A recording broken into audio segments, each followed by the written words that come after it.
Di sini gue pengen bahas gimana caranya kalian bisa jadi top 1% di dunia. Ya, gue gak cuma ngomong di Indonesia tapi di dunia. Untuk bisa jadi top 1%, menurut gue kalian harus ambil pemikiran yang justru terbalik ya. Bukan mikirin apa yang dilakukan oleh para 1%, tapi kalian pikirin apa yang dilakukan oleh para 99% yang lainnya. Ini akan bikin kalian lebih gampang nih ya nanti dalam hidup. Karena cara gue untuk jadi 1%, gue gak mikirin apa yang dilakukan sama 1% doang. Itu semua orang tahu ya, semua orang cari mereka kerja di industri apa, cara mereka jadi kaya seperti apa. Tapi justru lebih gampang adalah kalian pahami manusia-manusia yang lain. Orang itu biasanya ngapain? Semua orang yang kenal gue, dari keluarga gue, teman dekat gue, ya siapapun yang dekat sama gue itu tahu bahwa prioritas nomor 1 di hidup gue adalah kerja dan tanggung jawab gue. Karena dari usia yang sangat kecil ya, mungkin kalian mikir ini bohong atau apa, kalian bisa tanya sama nyokap gue. Waktu dia lagi masak di dapur, gue umur 11 tahun, dia tanya ke gue, kamu besar mau jadi apa? Gue bilang, ma aku mau jadi triliuner. Pikirin ini anak udah gila gitu ya. Dari kecil tuh gue udah mau jadi triliuner. Gue bilang gue mau jadi naga ya. Aneh, orang lain ada yang mau jadi astronot, ada yang mau jadi arsitek. Waktu itu gue mau jadi naga di Indonesia. Jadi orang yang kenal gue itu pasti tahu ya, saat gue Timothy tidak bekerja itu di saat dia tidur. Gue selalu paksain kerja sama malam banget, sampai mata gue ngantuk, habis itu gue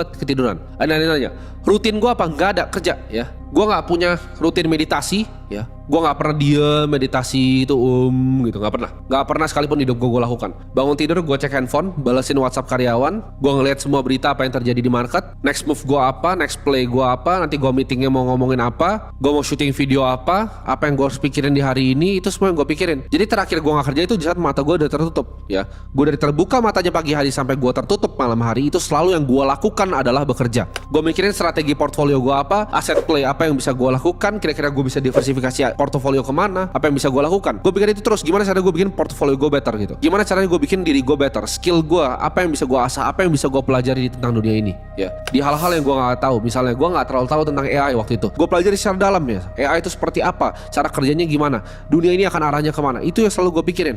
Dan itu pasti gak dipikirin sama 99% orang yang lain. Karena mereka cukup mikirnya adalah, oke, hari ini gue kerja, gue makan, dan gue tidur. Orang mungkin ya, kalau kalian lihat di luar sana ya, kalian banyak yang bermimpi untuk jadi gue. Tapi gue akan jelasin di sini, karena gue udah nyampe di titik gue, bahwa hidup gue itu gak seenak yang kalian pikirin. Mungkin enak kalau kalian lihat, oh gila dia bisa keliling dunia ya kan, misalnya tiba-tiba ada di Swiss gitu, di gunung, tiba-tiba ntar pergi udah di Bali gitu, di villa yang harganya 30 juta, 50 juta semalam gitu. Rasanya enak banget gitu, hotel bintang 5, pesan selalu kamar yang paling mahal, mau bintang 5, bintang 6, bahkan hotel bintang 7 gitu. Rasanya enak gitu kan, kelihatan enak di Instagram ya kan, ada di kapal, di yacht gitu kan, naik supercar. Cuman yang kalian selalu gak pernah pikirin adalah, setiap gue kemanapun yang gue lakukan tuh cuman kerja ya. Jadi misalnya nih, gue ke Bali, gue nginep di villa 30 juta. Semua misalnya teman-teman gue tuh kemana gitu siang-siang, misalnya brunch dan bullshit lainnya. Kalian tanya mereka, gue tuh di mana? Gue selalu ya antara di kamar, kalau di luar nggak panas, kalau di Bali, gue bisa di dalam kamar, atau enggak gue keluar tuh. Ya di ruang tamu yang ada mejanya dekat dapur, gue selalu kerja pakai laptop situ. Buka laptop ya. Ke Singapura buka laptop. Apapun yang gue lakukan, gue di kamar ya. Lo mau ngomong gue di Paris gitu, ada view-nya Eiffel Tower itu, buka laptop. Mau di Swiss, buka laptop. Yang gue lakukan selalu buka laptop, cari internet. Karena gue selalu kerja. Kelihatannya enak, enggak. Itu gue cuma spending mungkin waktu dari sehari 3-4 jam. Sisanya yang gue pakai apa? Gue kerja ya. Entah gue di HP, semua orang selalu bisa chat gue ya. Kalian bisa tanya videographer gue ini dua-dua yang di belakang. Gue kadang kalau ngechat tuh jam berapa? Jam 4 pagi bisa. Jam 4 pagi, jam 9 gue datang kantor, jam 10 gue udah syuting margin call. Gue udah syuting YouTube seperti ini sama kalian. Gue chat orang bisa jam 5 pagi, jam 6 pagi ya. Semua yang gue lakukan sampai kalau gue gak bisa tidur, yang gue lakukan adalah kerja. Gue walaupun mau sakit ya atau kayak gimana pun, gue gak pernah absen sehari pun otak gue dari mikir tentang kerjaan.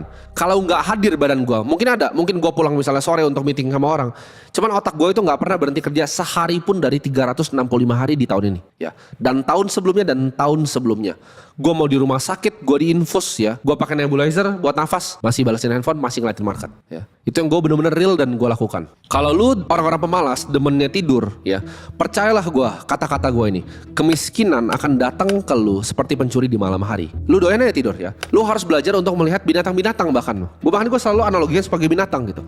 Lu lihat aja semut gitu, apa yang mereka lakukan ya. Kalau kalian misalnya ada musim panas nih ya, kalian malah santai-santai gitu kan. Nanti ada musim yang lagi menanam, kalian gak mau tanam padi kalian. Nanti begitu udah kemarau ya, Bingung kalian semuanya. Nanti musim dingin kalian bingung kalian mau makan apa. Musim dingin orang udah punya, orang-orang kayak gue tuh udah punya lumbung padinya. Lu nggak punya lumbung padi lu gitu. Lu belum siapin ya buat lu dan keluarga lu. Itu artinya lu kalau lu bilang lu sayang sama keluarga lu bohong. Ya. Lu sama sekali nggak sayang dengan keluarga lu. Kalau itu hal yang lu lakukan, lu cuman main-main, lu nggak jelas, lu nggak siapin lumbung padi lu. Orang sering tanya hobi gue apa? Apakah basket? Ya kan? Apakah golf? Apakah apa hobinya? Main piano kah hobinya? Enggak. Jawaban gue, hobi gue adalah kerja. Gue rasa hidup gue akan kosong kalau di hidup gue ini nggak ada sesuatu yang gue achieve gitu. Makanya gue nggak bisa pikir orang-orang yang mungkin bisa bangun dari tidurnya mikir mereka mau jadi pecundang gitu. Ya. Apalagi lu para laki-laki, karena kita tuh dilahirkan untuk conquer sesuatu. Ya, kalian lihat Napoleon Bonaparte, kalian lihat Genghis Khan.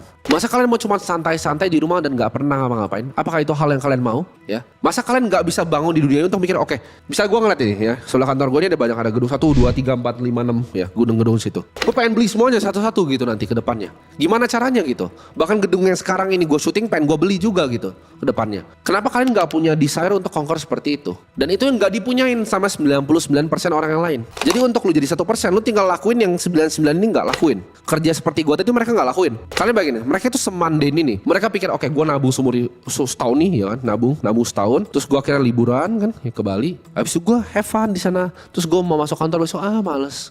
Lu jangan harap bisa punya hidup kayak gue kalau lu nggak kerjain seperti apa yang gue lakukan. Apakah ini untuk semua orang? Tentu tidak. Apakah salah lu mau jadi yang 99 lain? Nggak salah. Ya, itu pilihan hidup masing-masing orang. Kalau memang lu maunya lu nggak mau hidup yang penuh stres, lu nggak mau hidup yang penuh dicari-cari orang segala macam, ya lu silahkan ke yang 99%. Karena gini, hidup kayak gue gak nyaman. Lebih enak gini, lu punya income 100 juta sebulan, 50 juta sebulan ya, tapi hidup lu lebih nyaman dibanding lu punya income segini banyak ya gitu, tapi hidup lu gak akan tenang ya. Gue kasih tau lu, makin banyak uang lu, makin banyak masalah dari kanan, kiri, atas, bawah, belakang ya. Kalau masalah kalian di uang kalian itu kalian anggap udah berat, kalau kalian pindahin ke masalah yang lebih berat lagi, uang yang lebih banyak lagi. Karena uang itu adalah energi.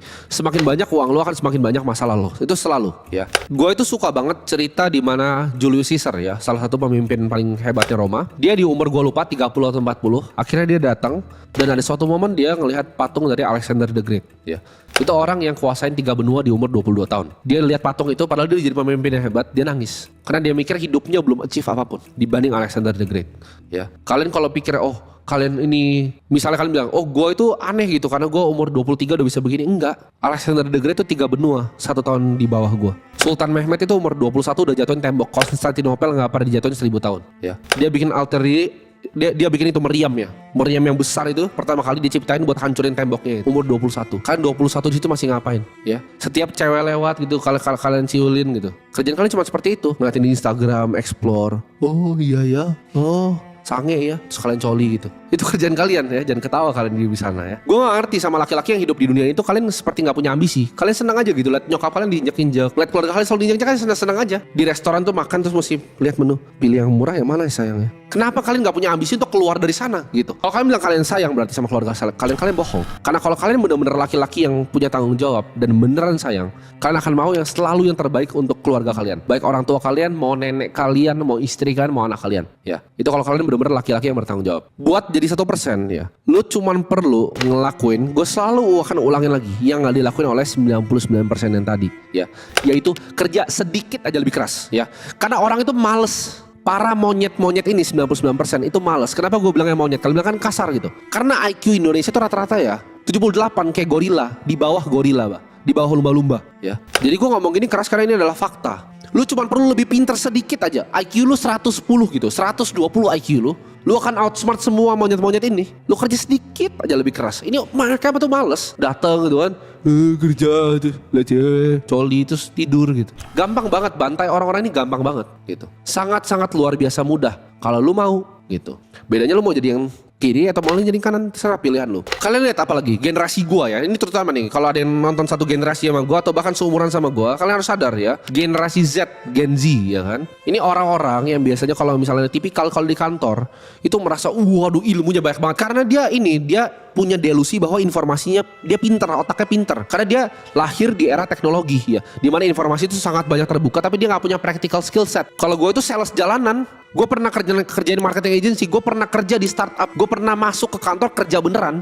Gue tahu apa itu what it takes untuk kerja. Anak-anak ini nggak tahu. Anak-anak ini pikir pintar karena mereka di Twitter itu di echo chamber kecilnya gitu. Baca-baca thread gitu, kayak berasa kayak filsuf gitu. Kalian pikir kalian pintar, kalian nggak pintar, kalian tuh bodoh gitu. Kalian nggak punya skill praktek ya. Kalian masuk ke kantor orang, kalian so ide terus kalian dikeluarin. Habis itu kalian kena mental health. Coba bayangin, ini generasi paling gampang untuk dibantai. Gen Z adalah generasi paling bodoh, paling gampang untuk dibantai. Karena mereka punya delusi bahwa mereka pintar, padahal mereka sebenarnya bodoh. Jadi buat lu pada Gen Z, ini adalah kesempatan luar biasa. Karena yang di atas kita itu lebih bekerja keras. Yang ini yang paling gembel. Ini gampang dibantai dan kalian gampang jadi kaya. Karena 99% dari Gen Z adalah orang bodoh dan gak punya skill set. Cuma mereka punya delusi di kepalanya. Jadi gampang untuk bantai mereka. Gue kalau bilangnya ini kalau evolusi manusia ini evolusi kebalik. Makin dekat ke monyet sebenarnya. Bukan evolusi makin baik, tapi makin dekat ke monyet evolusinya. Kebalik ya. Kenapa gue selalu bilang hidup adalah tanggung jawab. Apalagi sebagai laki-laki. Gue akan ulangin. Mungkin ada cewek nonton tapi gue akan khususkan ke laki-laki yang kali ini. Lu perhatiin deh. Kalau bapak-bapak ya. Apalagi kalian nanti yang udah punya anak ya. Gue dapet ini, gue sering ngobrol sama teman-teman gue yang udah punya keluarga, punya anak. Bapak itu kalau misalnya lebaran atau Natal dapatnya apa sih dari keluarganya? Coba kalian pikir deh. Kaos oblong kan? Atau bahkan gak dapat apa-apa. Tuh geleng-geleng tuh. Kaos kaki, kaos oblong, sendal jepit doyan dapat. Istri dapat apa? Pasti diusahain yang terbaik. Mau dia mau baju ini, baju lebaran nih, pasti diusahain buat nabung buat beli. Tas ini diusahain. Anak mau mainan diusahain. Mau ini yang terbaik dikasih. Tapi dianya sendiri dapat apa? Dapat kaos oblong. Itu adalah contoh bahwa kebahagiaan laki-laki itu bukan dari nyenengin diri sendiri, tapi dari nyenengin orang lain. Buat dia mau dikasih hadiah apapun dari bininya, dari anak itu nggak akan pernah puas. Dia cukup bininya bilang gini, makasih ya udah usahain beliin aku baju buat lebaran ini. Udah cukup. Cowok tuh udah cukup sampai sana. Kita nggak perlu dibeliin hal-hal mewah, nggak perlu. Dan itu adalah format dari tanggung jawab. Jadi kalau lu mau cari kebahagiaan sebagai laki-laki, lu bantu provide untuk keluarga lu, untuk mereka nggak pernah mikir tentang duit. Cara gimana? Kerja sedikit aja, lebih keras. Sedikit, karena ini goblok semua. Ini monyet semuanya, ya. Gampang dan sangat gampang. Gimana caranya sekarang gue tanya, kalau lu mau bikin keluarga lu bahagia tapi lu nggak kerja, ya kan? Coba deh. Gue mau tantang lu buat ceritain hidup lu ke gue. Lu coba ya curhat ya. Lu komen di bawah gitu, di kolom komentar. Apa sih yang lu kerjain tahun lalu 2023? Ya kan tahun baru nih ya. Coba lu ceritain deh cerita hidup lu ke gue. Oh iya gue weekend gue kerja di kantor, weekend gue kerja ya kan. Dikit-dikit lah. Terus ada waktu senggang gue nongkrong sama 3 teman gue di coffee shop. Ya sambil ketawa-ketawa lah ngomongin pilpres ya kan. Habis itu gue pulang ya kan. Terus gue nabung ya kan, nabung. Akhirnya gue bisa jalan-jalan ke Bali di villa yang ya 1,5 juta lah semalam. Gue dengar cerita hidup lu gue bisa tidur tau gak? Bosen banget. Itu cerita terbaik lu itu tuh. Ke Bali 1,5 juta kamarnya semalam. Udah nabung setahunan. Apakah itu benar-benar hidup yang lu pengen di dunia ini? Gue tanya lu sekarang, apakah itu hidup yang lu pengen? Gue dengar cerita lu aja bosen, ngantuk, gue bisa tidur gue sini. Kalau lu mau berubah dari itu ya berubah dari sekarang. Ini tahun yang baru. Pelajaran yang lu pelajarin di sana tahun lalu ya lupain aja. Lu buka lembaran baru, lu fokus akan tujuan lu ya untuk jadi top 1% ini. Keluarga lu aja nggak pernah kok bisa respect lu. Tiap kali lu ngomong sama mereka, oh, gue mau kerjain ini, gue kerjain itu, nggak ada yang lu pernah kerjain, lu cuman membual ya ngomong doang. Saya mau kerjain A, B, C, D, E, tapi nggak ada yang pernah lu kerjain. Kenapa? Karena lu cuma pecundang, ngomong doang, actionnya nggak pernah ada. Makanya lu bilang kan, kenapa sih saya diremehin sama orang tua? Memang lu pantas diremehkan, karena nggak ada yang pernah lu kerjain. Lu ngomongnya lu mau A, gagal. Terus pindah B gagal, C gagal, D gagal lagi. Lu gak pernah bahkan bisa fokus. Lu gak bisa fokus dan gak ada hasil ya. Gimana manusia mau respect lu kalau gak ada hasilnya?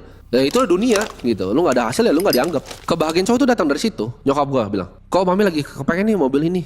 Oh mau mobil apa? Ditunjukin fotonya. Ya udah gua ke showroom. Ya beli cash. Salesnya hah? Gitu. Melongo salesnya. Gua datang nih 1 ambil. Apa ini isi formulir? Lu isiin lah formulir, gue bilang. Pak tapi ini kalau yang ini gak bisa dikirim hari ini. Bener salesnya ngomong gitu. Gue bayar 10 juta lu antrin, lu lewatin antriannya. Oh siap pak. Udah datang tuh di bawah. Mah udah di bawah mobilnya. Nah kasih udah kunci. Gak ada yang gak bisa di dunia ini ya. Gak ada yang gak bisa. Gue cuma tambah 10 juta di antrian, naikin antriannya. Bisa gak lu seperti itu? Gak bisa. Oh ini perlu ada diskon nih.